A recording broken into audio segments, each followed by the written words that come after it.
The youth of today hold the hands of your tomorrow. They have the power to make a change in our community, our country, and maybe even our world. But how can they take initiative? How can they make a change if they can't vote until they're 18?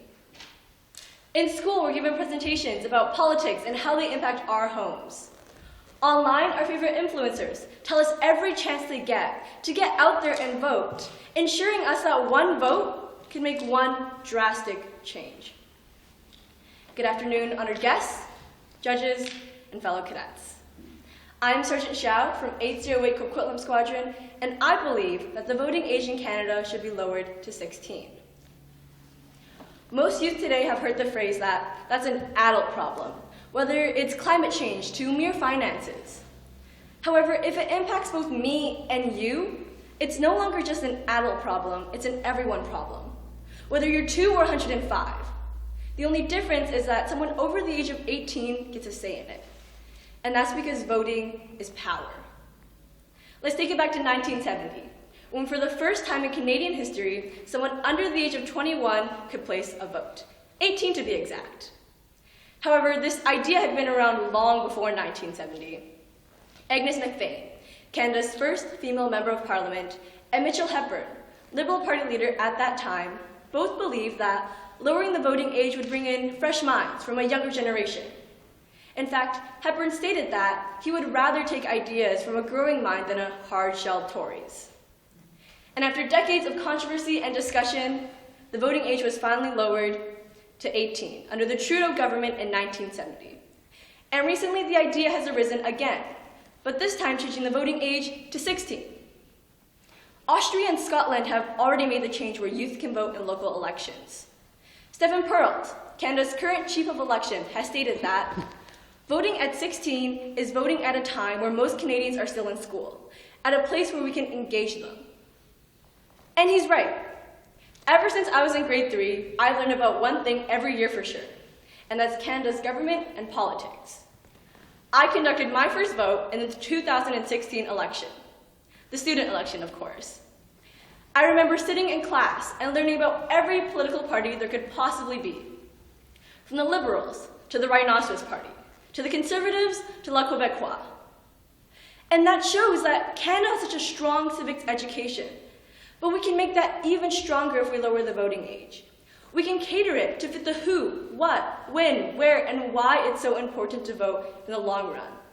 Because in the grand scheme of things, it's the youth that are both seeing and sparking the change in the future.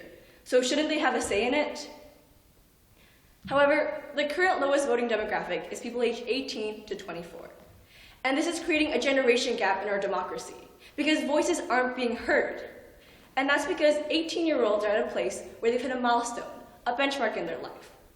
They're moving on to post-secondary. Some are moving across the country. And with all the changes happening, voting isn't the first thing on their mind, meaning that they tend not to vote. But a person's first 2 legible votes are their most crucial ones. And that's because voting, it's a habit. It's something ingrained in our heads whether we do it or not.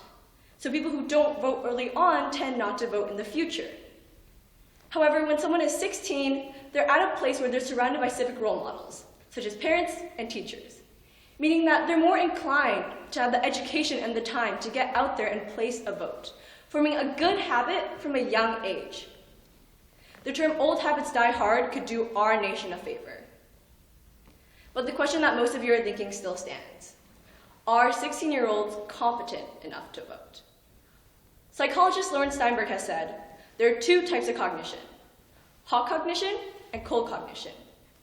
Hot cognition is the cognition that is used making impulsive decisions, where we're aroused in a flood of emotions, and it isn't fully formed until one is 20.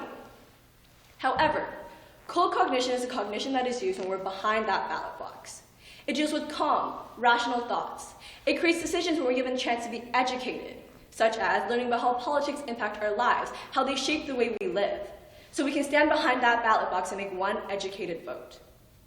Cold cognition is fully formed at age 16, meaning 16-year-olds are, in fact, competent enough to vote. Youth across the nation are taking a stand.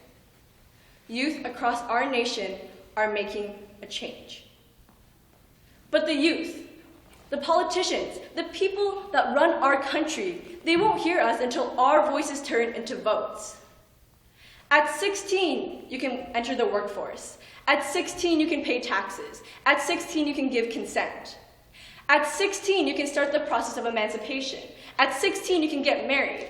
At 16, you can become a registered organ donor. So with all of this, why can't we at 16 vote? We hold the hands of your tomorrow. We have the power to make a change. Good afternoon, honored guests, judges, and fellow cadets.